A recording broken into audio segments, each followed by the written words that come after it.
Okay guys, so this is a brief screen cap to demonstrate the new version of the BFI, the online version, and to give you some advice and direction on its use as opposed to using the paper-based one.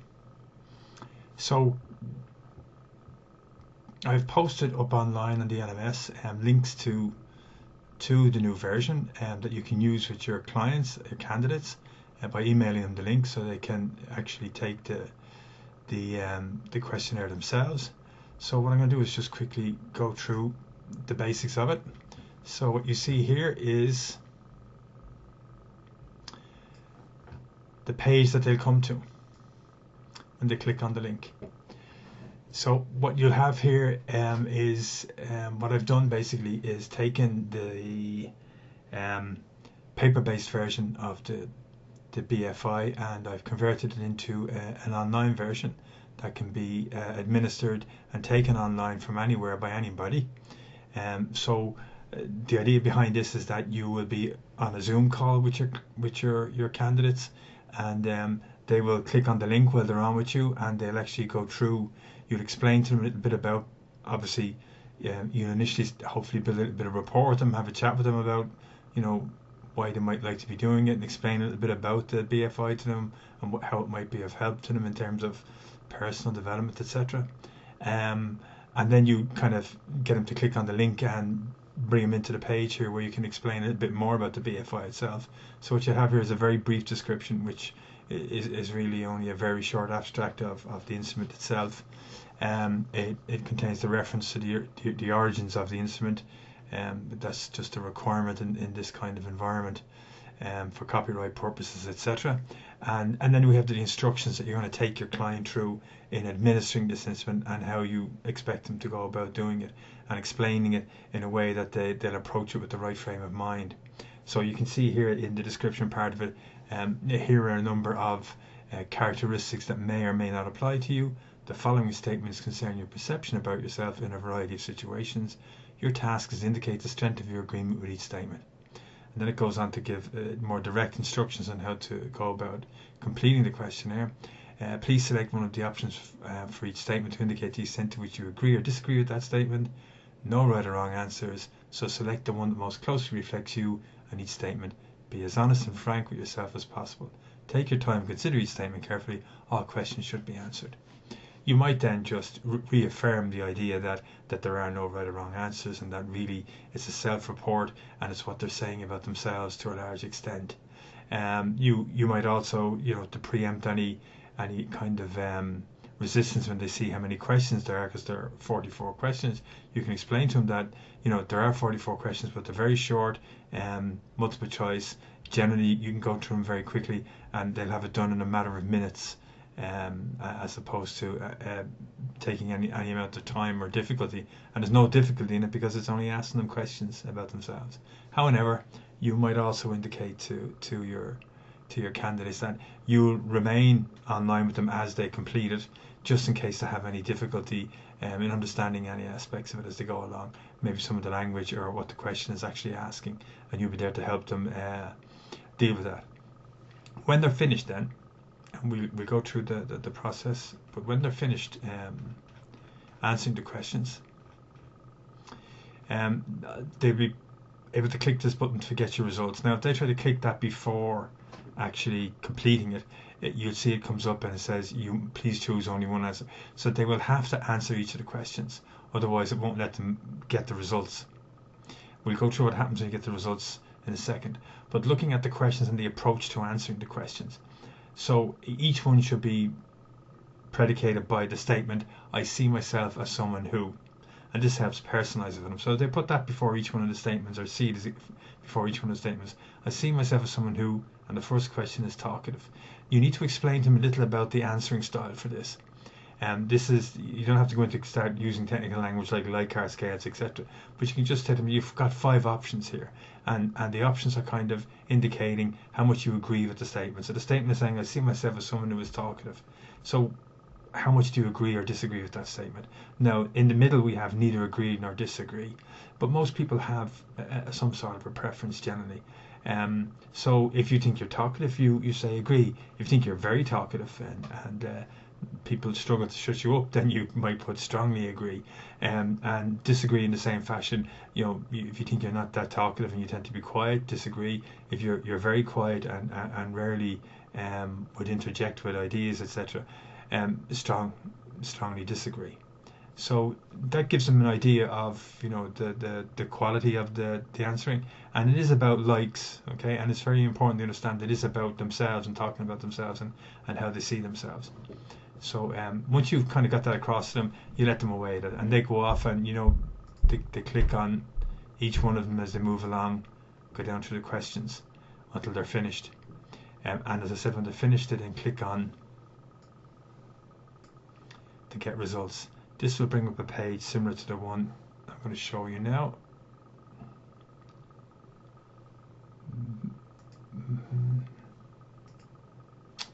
Okay, so they'll end up with a page like this. So this page will have generated the results from them answering the questions and put it into the 5 factors. Now the scores here are raw scores, and you'll be using those scores later on, and I'm going to show you very shortly how to use those scores. But for the moment, what they get is not really a description of their personality, just a description of what the terms extroversion, agreeableness, conscientiousness, and emotional balance and openness mean. So it's not actually giving them a report about their personality, just a generalized idea of what these mean. You'll be generating a report for them from these results. So it's important that they understand that this isn't the actual results, this is just the raw results, and that you're going to generate a report that will help them reflect on their personality a little bit more accurately than what you see here. So what they have to do, their next task, is to click on one of the email option buttons here, so that they can send you an email with these results on it so that you can use them. So there's just 3 options. One is to use whatever their default email on their computer is, or they can use Gmail or Outlook.com. So if I click on this just to show you how it works, it immediately pops up with an Outlook email, and they'll fill in, if they're sending it to me, they'll put in my address and send it to me. They need to put your email address in there and then send it off to you. So the subject will be there, and there'll be a link to the results. So when you click on that link, it'll bring you to the exact page that they're looking at on their computer. Okay, all is clear as ditch water so far. Good. Right, so having completed that, sent you on the email, your job now starts, and you should, before leaving, obviously make some arrangement for a future meeting, or let them know that you'll email them about another meeting so you can feed back the results to them, because that would be the next stage in the process after you've done your interpretation of it. Alright, so next stage. The next stage is you're going to take those results and put them into the Excel spreadsheet that's online. Now the Excel spreadsheet that's online, I put a new one up there, and you'll see that there's a whole new section, and the whole new section is called BFI Online version, and in that section you will see the new Excel file, which will help you take these raw results and turn them into graphs and more legible results, visual context. So I'm going to show you that, and again this is online on the LMS. Okay, it's familiar looking if you've looked at this already. All that's different here now is how you're going to input the actual results. Normally you input the results raw, you put in the actual scores from each question. In this one you already have those computed.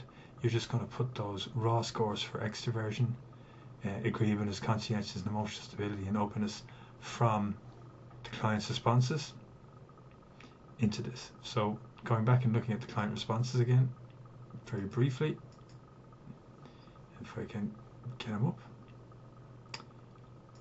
there they are. You'll see here that each one is scored out of whatever the total number is. So extroversion would be 27 out of 40, and so forth and so on. So it's the 27 you're putting in, not the 40, just to reiterate that. So we'll put our 27 in here, and you'll see as soon as I put the 20, wrong spot. As soon as I put the 27 in here, you immediately see it gets graphed. It's converted into a 5-factor score for extroversion, which you'll see here is 3.38, and then up on the BFI factor graph, you'll see it graphed up here, and you'll see the central tendency for that figure. So we go on with the rest of the figures. The one for agreeableness is 38. For conscientious, 27.